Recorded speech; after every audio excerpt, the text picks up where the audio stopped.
One of the toughest choices and most enjoyable choices that you'll have to make when starting up Borderlands 3 is picking the right character, and today I hope to help you guys decide which character is going to be best for you.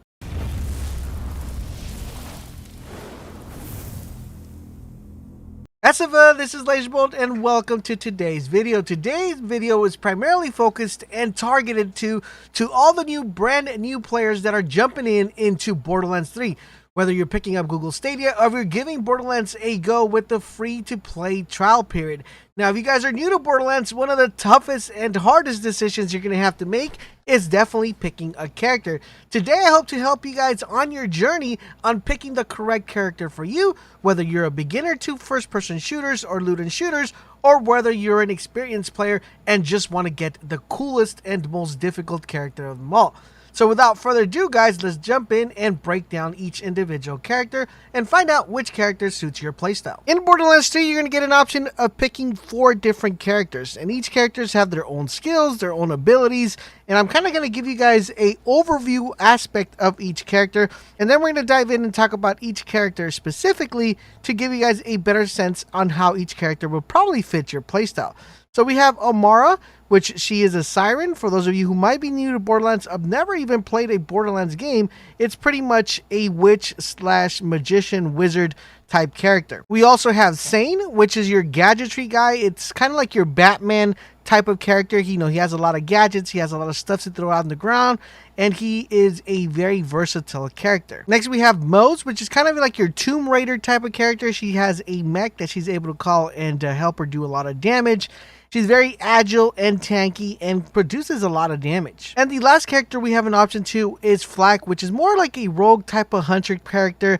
He has really cool abilities and tends to have a ton of DPS, and it's extremely well with snipers. Now that you have a better understanding of all the 4 characters, let's talk about each character individually, and we are going to get started with Amara. Now, Amara is your typical character if you love to run and gun, and if you love to have fights up close and personal. She's extremely well when it comes to melee attacks. Plus, with her magic ability, she's able to tap into different sets of elements. For those of you who might not know what elements are and what they consist of, we have a total of 5 different types of elements. Actually, kind of 6 different types of elements in Borderlands 3. We have fire, corrosive, shock, cryo, and radiation. The reason I say 6 is because we also have a non-elemental damage, which is basically a weapon that doesn't shoot elements. What makes Amara stand out and makes her very powerful is that she could take a non-elemental weapon and convert it into any of the elements we mentioned, which makes her very diverse in being able to go with any weapon she wants to pick and converting that weapon into an extremely powerful weapon. Amara is definitely a really good character, but it's not a character I would recommend if you are starting fresh in Borderlands 3. The reason being is because it will make your playthrough a little bit more difficult because she lacks 2 things. Number 1 is survivability at the beginning of the game, and number 2, you will find yourself running out of ammo very, very frequently. So if you're new to Borderlands 3 and you've never ever played Borderlands 3, I would probably suggest a different character, but definitely Amara is a character you want to make sure you have for the end game content, and it's actually a very, very powerful character once you unlock all her abilities. So I wouldn't sleep on Amara. I just wouldn't recommend her on your first playthrough. The next character we're going to be talking about is ZANE. And now ZANE, like I said, he is the Batman type character. He has all his gadgetries and is the only character that's able to summon 2 skills. Now, the cool thing about this is that you're going to be able to get 2 skills with 1 character. Out of all the characters, he's the only one that's able to do that. Now, he does sacrifice this by giving up his grenades, but that doesn't mean he won't be having nades at his disposal, because you could always apply those grenades to have your Sentinel drop the grenades or your Digiclone.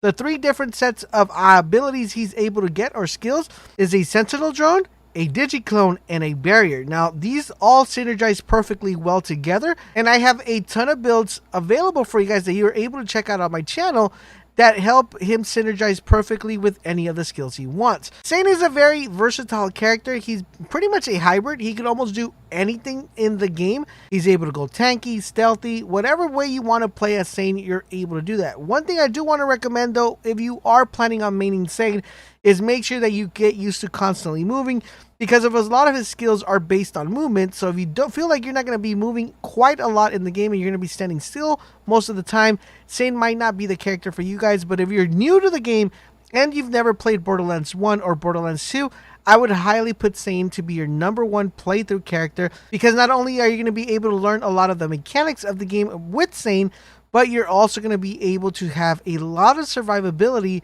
and you'll be able to do a good amount of damage, and plus have a good amount of gadgetries at your disposal in your first playthrough. The next character we're going to be taking a look at is MOZE. Now, she is completely awesome. I compared her to Tomb Raider. The reason why is because she has pretty good amount of gadgets.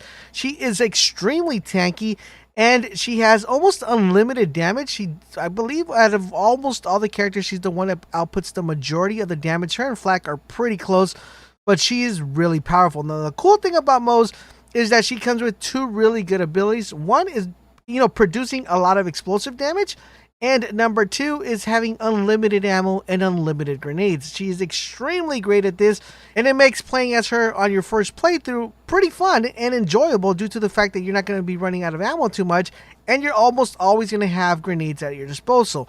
Now, in addition to all that, she also benefits from a lot of explosive damage, so it makes her grenade lobbing a lot better. I mean, there are tons of builds for her that are very fun and engaging. Now, the thing with MOZE is that the majority of the builds that we have for MOZE tend to focus a lot on endgame gear, so it makes it a little bit difficult to play her at the early stages. Even though, don't get me wrong, she's still a really good character to play at the beginning of the game, but if you want to take advantage of all her abilities, it's probably going to be coming at a later stage of the game, probably when you're level 25 or level 32. Now, the next character we're going to be talking about is Flak. Now, Flak is a really fun character. Now, the cool thing about Flak, unlike all the other characters, he actually has a buddy to run around with him. He actually has 3 buddies, but he has to pick one of them that he wants to roll with. So he's going to have a pet that's going to be able to run around with him, and not only run around with him, but also help him fight the enemies. In addition to that, if for some reason you go down, your pet's going to be able to revive you as long as you actually activate that perk within your skill tree.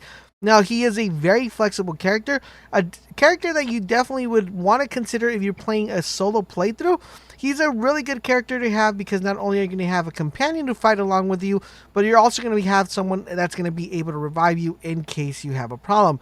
Now, the cool thing about Flak is that he deals a ton of DPS. Now, the main thing with Flak is that you want to make sure that you focus primarily on his skill tree and know how to build his skill tree, due to the fact that unlike the other characters, he does not have the advantage of getting specific loot to drop, like weapons or gear, that are going to buff him up as far as anointments are concerned.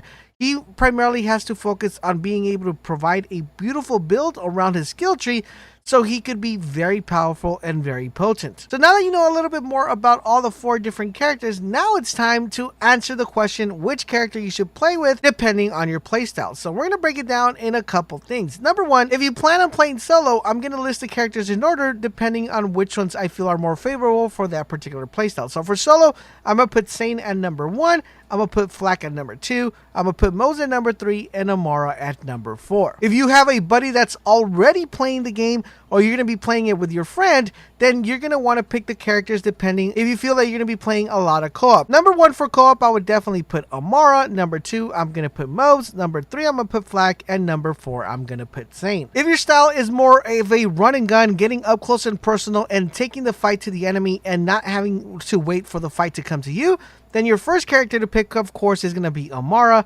Number 2, it's going to be MOZE. Number 3, it's going to be ZANE. And number 4, it will be Flak. If you like to be stealthy and fight from a distance and maybe not engage the enemy from so close range, then your characters are going to be the following. Number 1, we're going to be putting Flak. Number 2, we're going to be putting ZANE. Number 3, we're going to be putting MOZE. And number 4, we'll be putting Amara. If you're looking for a character that's going to be able to take all the hits and not go down and have a ton of survivability, number 1, you're definitely going to be putting MOZE. At number 2, guys, we're definitely going to be going with ZANE. At number 3, we're going with Flak. And at number 4, we're going with Amara. I'm pretty sure the majority of you guys either fall under all the categories I listed, or if there's a category I might have missed, let me know in the comment section down below.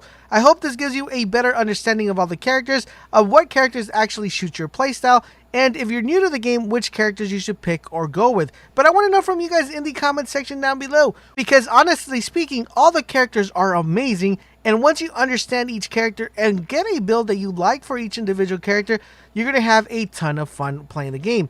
But one thing I'm pretty much going to guarantee, once you pick up Borderlands 3, you're going to be playing with each of these characters, but for some reason that first character you end up picking always has a soft spot in your heart. But let me know in the comment section down below, who did you end up going with? And if you're trying to figure out how to level up fast, I have a video going how to hit level 50 in no time, so definitely do check that out. I'll link it down below in the description and also in the annotations. Thank you guys for watching, and I will catch you guys on the next video.